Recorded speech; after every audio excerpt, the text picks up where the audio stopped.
This channel does not promote any violent, harmful, or illegal activities. All content provided by this channel is meant for an education purpose only. Sandeshkhali কাণ্ডে CBI তদন্তের নির্দেশ কলকাতা হাইকোর্টের। ED আধিকারিকদের ওপর হামলায় CBI তদন্তের নির্দেশ দেওয়া হয়েছে। সিবিআই তদন্তের নির্দেশ কলকাতা হাইকোর্টের। ইডি আধিকারিকদের ওপর হামলায় সিট খারিজ। নেজার বনগাঁ থানায় 3টি তদন্তভার সিবিআইকে হস্তান্তরের নির্দেশ। এই মুহূর্তে আমাদের সঙ্গে আমার দুই সহকর্মী রয়েছেন শ্রাবন্তী, রয়েছেন সৃজার। আমি প্রথমেই সৃজারের কাছে যাব। সৃজারের কাছ থেকে জানতে চাইবো যে কিভাবে এই গোটা বিষয়টা এরপর কি পদক্ষেপ হতে চলেছে।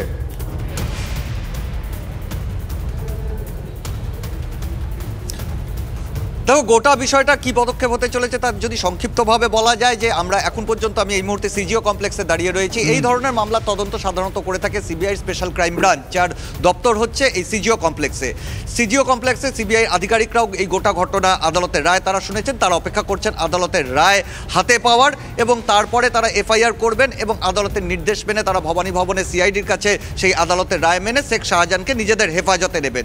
এবং নিজেদের হেফাজতে নেওয়ার পাশাপাশি 3টি মামলা, যে ইডি আধিকারিকরা আক্রান্ত হওয়ার 2টি মামলা হয়েছিল নেজার থানা এলাকায়। একটা হচ্ছে ইডির ডেপুটি ডিরেক্টর গৌরব বাড়িলের করা মামলা, আরেকটি হচ্ছে পুলিশের শতপ্রণোদিত মামলা। এবং বনগাঁতে শঙ্করাড্ডকে গ্রেপ্তার করবার জন্য যখন গিয়েছিল ইডি আধিকারিকরা, সেই তল্লাশি করে ফেরার পথে সেই সময়ও ইডি আধিকারিকরা আক্রান্ত হয়। সেই মামলা, এই 3টি মামলার তদন্ত করবে সিবিআই, এবং সেই 3টি মামলার যাবতীয় যে নথিপত্র আছে সেই নথিপত্র তারা জেলা পুলিশ এবং সিআইডির কাছ থেকে তারা, অর্থাৎ সামগ্রিকভাবে রাজ্য পুলিশের কাছ থেকে তারা সেগুলো নেবে এবং তারপরে তার পরবর্তী তদন্ত তারা এগিয়ে নিয়ে যাবে। এবং এই জায়গায় দাঁড়িয়ে কোথাও ইডির পক্ষে অনেক বেশি সুবিধা হলো, কারণ এই সিবিআই হেফাজতেও ইডি কিন্তু তাহলে শেখ শাহজাহানকে জিজ্ঞাসাবাদ করার সুযোগ পাবে। যে বিষয়টা বারবার ইডি কিন্তু প্রথম বলছিল যে রাজ্য পুলিশের হেফাজতে শেখ শাহজাহান থাকলে তাদের করা মামলা এবং পিএমএলএ মামলা, অর্থাৎ শেখ শাহজাহানের বিরুদ্ধে যে রেশন দুর্নীতির মামলা এবং আরও একটি মামলা রয়েছে, সেই মামলার তথ্য প্রমাণ লোপাট হবে। এবং সেই আর্জিকে কার্যত মান্যতা দিয়ে আজকে প্রধান বিচারপতির ডিভিশন বেঞ্চ সিবিআই তদন্তের আর্জি মঞ্জুর করলো। শ্রাবন্তী আমাদের সঙ্গে রয়েছেন, আমাদের অপর সহকর্মী। শ্রাবন্তী, রাজ্যের যুক্তি কি ছিল? দেখো, রাজ্যের বক্তব্য ছিল যে 3টি এফআইআর করা হয়েছে সেটা অতি দ্রুত করা হয়েছে, এবং যেখানে বারবার পক্ষপাত দুষ্টের কথা বলা হচ্ছে সেই ধরনের কোনো ধরনের আচরণই করা হয়নি।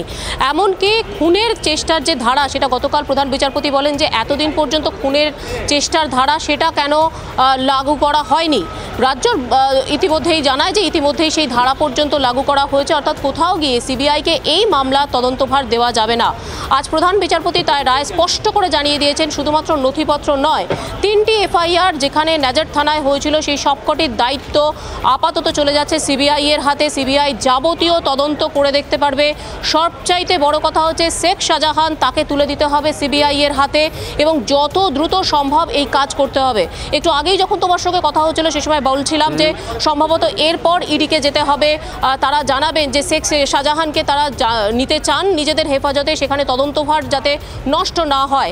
যেভাবে ইডির আইনজীবীরা এই মামলার ব্যাখ্যা করেছিলেন, সওয়াল জবাব যেভাবে চলেছিল, তাতে তারা স্পষ্ট বারবার ইঙ্গিত দিয়েছিলেন শেখ শাহজাহান যতদিন রাজ্যের কাস্টাডিতে থাকবে, রাজ্য পুলিশের অধীনে থাকবে, ততদিন পর্যন্ত প্রমাণ নষ্ট করে যাবেন। আর ঠিক সেই বিষয়টার উপরেই শিলমোহর দিয়েছেন প্রধান বিচারপতি। শেখ শাহজাহানকে আর কিছুক্ষণের মধ্যেই, যেরকমটা সিজিও কমপ্লেক্সে আমাদের প্রতিনিধি সিজার মণ্ডল দাঁড়িয়ে আছে, সেখানে নিয়ে আসা হতে পারে। অতি দ্রুত সিবিআই এর হাতে ট্রান্সফার করতে হবে শেখ শাহজাহানকে। সঙ্গে থাকো সিজারের কাছে একটু যাই। সিজার, 3টে মামলার ক্ষেত্রে বলা হয়েছে, কিন্তু দীর্ঘদিনের তোমার সাংবাদিকতা কেরিয়ার, সাংবাদিকতা অভিজ্ঞতা, বাকি যে মামলাগুলো ছিল, অর্থাৎ ওই 8ই ফেব্রুয়ারির পর থেকে যে মামলাগুলো হয়েছিল, যে অভিযোগগুলো জমা পড়েছিল শাহজাহানের বিরুদ্ধে,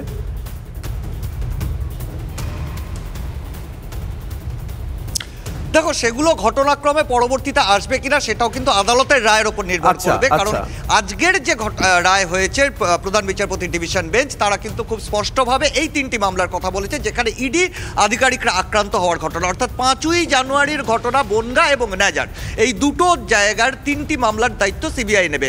এবং পরবর্তীতে 8ই ফেব্রুয়ারি পরবর্তীতে যে অভিযোগগুলো শেখ শাহজাহানের বিরুদ্ধে জমা পড়েছে সেগুলো আদৌ পরবর্তীতে সিবিআই বা কোনো কেন্দ্রীয় সংস্থা তদন্ত করবে কিনা সেটা পরবর্তীতে আদালত স্থির করবে। যদি ইডি বা সিবিআই তারা আদালতে যায় যে তারা এই মামলার দায়িত্ব নিতে চায় বা এই ধরনের কোনো যদি আর্জি জানানো হয় আদালতে, সেখানে আদালত পরবর্তীতে বিচার করবে। আজকে সিবিআই যদি শাহজাহানকে হেফাজতে নেয় তাহলে সেটাকে টেকনিক্যালি কি বলা হবে? শোন অ্যারেস্ট, সেদিন থেকে কতদিন পর্যন্ত, মানে ম্যাক্সিমাম কতদিন মেয়াদ হতে পারে সিবিআই মেয়াদ? 14 দিন?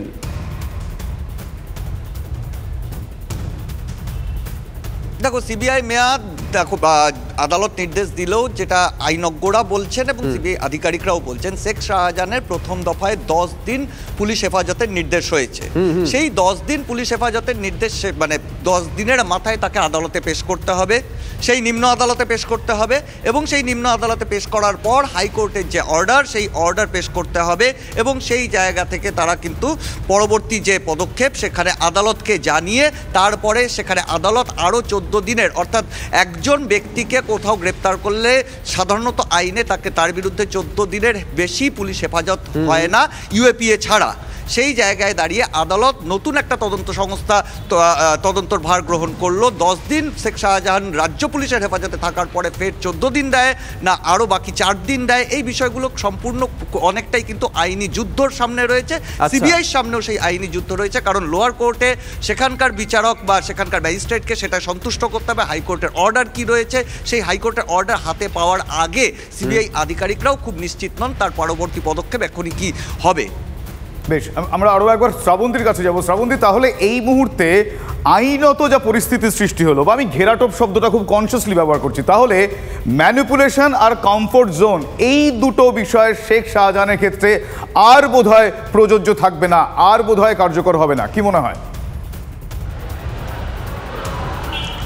নিঃসন্দেহে, তার কারণ এর আগে যদি আমরা ধরে নিই যে শেখ শাহজাহান যথেষ্ট প্রভাবশালী ছিলেন, তাহলে এর আগে যত প্রভাবশালী ছিলেন, অন্তত শিক্ষা দুর্নীতিতে যে সমস্ত প্রভাবশালীদের নাম উঠে এসেছিল তাদের যেভাবে জেরা করা হয়েছিল এবং একের পর এক যে বিষয়গুলি উঠে এসেছিল সিবিআই এর তদন্তে, সেখানে দেখা গেছে যে তারা মোটামুটি যেরকমভাবে অভিযুক্ত হয়েছিলেন, কখনো কখনো এরকমও দেখা গেছে অনুব্রত মণ্ডলের ক্ষেত্রে যেরকম আমরা দেখেছিলাম যে এ রাজ্য থেকেও তাদেরকে দূরে সরিয়ে নিয়ে যাওয়া হয়েছে। অর্থাৎ কার্যত বলা যেতে পারে অনেকটাই বিপাকে পড়লেন শেখ শাহজাহান।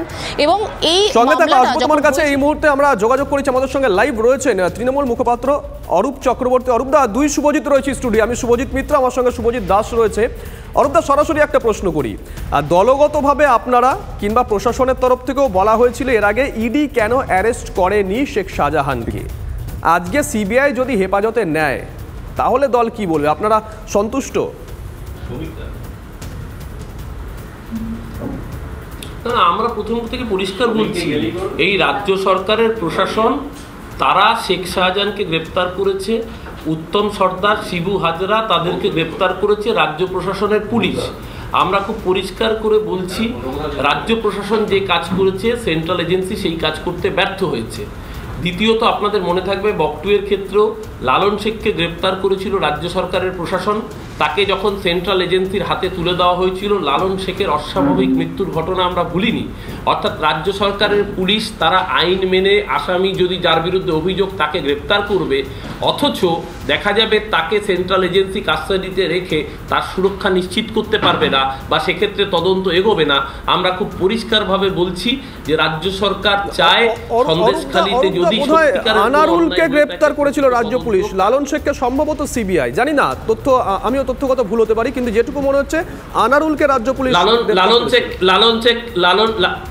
আনারুলকেও গ্রেপ্তার করেছিল না, লালন শেখ সিবিআই কাস্টাডিতে ছিলেন, কাস্টাডিতে থাকাকালীন তার মৃত্যু হয়েছিল, সিট এসআইটি গ্রেপ্তার করেছিল এবং তাকে সিবিআই এর কাস্টাডিতে দেওয়ার পর কাস্টাডিতে থাকাকালীন তার মৃত্যু হয়। আমরা তো বলছি যাদের বিরুদ্ধে অভিযোগ উঠেছে সন্দেশখালীতে তাদের প্রত্যেককে রাজ্য সরকার অ্যারেস্ট করেছে। আইনি প্রসিডিওরের উপর প্রত্যেকের ভরসা রাখা উচিত ছিল, বিচার ব্যবস্থার উপর প্রত্যেকের ভরসা রাখা উচিত ছিল। আমরা দেখছি বিচার ব্যবস্থা আসলে যেটা হচ্ছে এখন এজেন্সির রাজনীতি সারা ভারতবর্ষের বুক, এটা নতুন কিছু না।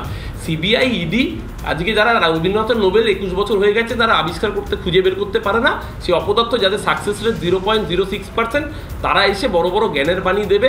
আজকে বলছে নির্বাচনে ইডিকে কাজে লাগাবে, নির্বাচনে লাগাক না, দেখাক না। আজকে তো সুপ্রিম কোর্টে ডিভিশন বেঞ্চ রায় দিয়েছে যে ইলেকট্রাল বন্ডে কোন পার্টি কত টাকা পেয়েছে, এসবিআই কেন জানাতে পারছে না, কেন 6 মার্চ যখন এই শাহজাহানকে ধরা যাচ্ছিল না বা বিরোধী রাজনৈতিক দলের ভাষায় ধরা দিচ্ছিল না, লুকিয়ে রাখা হয়েছিল, যেটাই হয়ে থাকুক না কেন, তখন তো আবার এই প্রশ্ন উঠছিল ইডি কেন পারছে না, তাই না? ইডি তখন আবার ব্যর্থতা সাফল্য এতদিন লাগছে কেন, 56 ডেজ।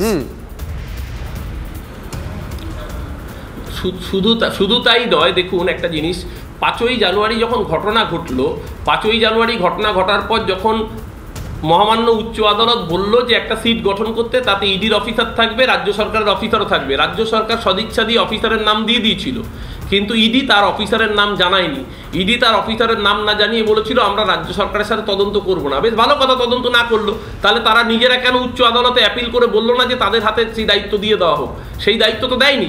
এবং সেই ডিভিশন বেঞ্চের রায় ক্লিয়ার না হয়, যেটা অভিষেক বন্দ্যোপাধ্যায় বারংবার করে মেনশন করেছেন যে আদালতের জন্য আমাদের ডিভিশন বেঞ্চের রায়ের কথাটা বলছেন অরূপদা, আমি নির্দিষ্ট করে বলি, মামলাটা 5ই জানুয়ারি, ডিভিশন বেঞ্চের যে রায়ের কথাটা আপনারা বলছেন সেটা 7ই ফেব্রুয়ারি। 1 মাস 2 দিন কিন্তু পুলিশ শাহজাহানকে টিকি ছুঁতে পারেনি, যেই কারণে এই পরিস্থিতির সৃষ্টি। না, আমি আবারও বলছি যে মামলাটা প্রাথমিকভাবে মামলাটা ইডি করে যাচ্ছে। একটা কথা বলুন, 5ই জানুয়ারি যখন ঘটনা ঘটে তার 19 দিন কেন ইডি সন্দেশখালী যেতে পারলো না? ইডিকে কে আটকেছিল? ইডিকে সেন্ট্রাল ফোর্স তো তাদের কাছে রয়েছে। 5ই জানুয়ারির পরে 19 দিন, 24শে জানুয়ারির আগে কেন ইডি যেতে পারলো না? তার মানে আসলে রাজনৈতিকভাবে সন্দেশখালী ইস্যুটাকে বিজেপি জিয়ে রাখতে চেয়েছিল, রাজনৈতিকভাবে ডিভিডেন্ড পাওয়ার চেষ্টা করেছিল। মমতা ব্যানার্জির প্রশাসন দল, মানে সন্দেশখালী ইস্যু বলতে আপনি বলতে চাইছেন দিনের পর দিন যারা যারা অভিযোগ করছেন, অত্যাচারিত হয়েছেন, এই গোটা ঘটনাগুলো কোট আনকোট একটা ব্র্যাকেটে ইস্যু বলে অভিহিত করা যাচ্ছে, সেই কারণে জিয়ে রাখতে চাইছে? না, ইস্যু বলে আমরা আবারও বলছি, নিশ্চিতভাবে কয়েকটা জমি সংক্রান্ত, ভেরি সংক্রান্ত অভিযোগ এসেছিল। তার জন্যই তো রাজ্য প্রশাসন বিডিওকে নিয়ে, ওখানকার এসপিকে দিয়ে স্পেশাল ক্যাম্প করিয়ে অভিযোগগুলো লিপিবদ্ধ করে ব্যবস্থা নিয়েছে। কিন্তু কয়েকটা ইস্যুকে সামনে দেখিয়ে গোটা ন্যারেটিভটা যেভাবে তৈরি করা হচ্ছিল, আমাদের প্রথম দিন থেকে আপত্তি ছিল এই ন্যারেটিভ বিল্ড আপের রাজনীতিতে। এবং আজকে পরিষ্কার হয়ে যাচ্ছে রাজ্য সরকারের সদিচ্ছা আছে বলেই তারা গ্রেপ্তার হচ্ছে। এখন সিবিআইকে দিয়ে এই নাটক রাজনীতি চলবে, যেহেতু লোকসভা ভোট সামনে রয়েছে। বেশ, ধন্যবাদ অরূপদা, অসংখ্য ধন্যবাদ আপনাকে।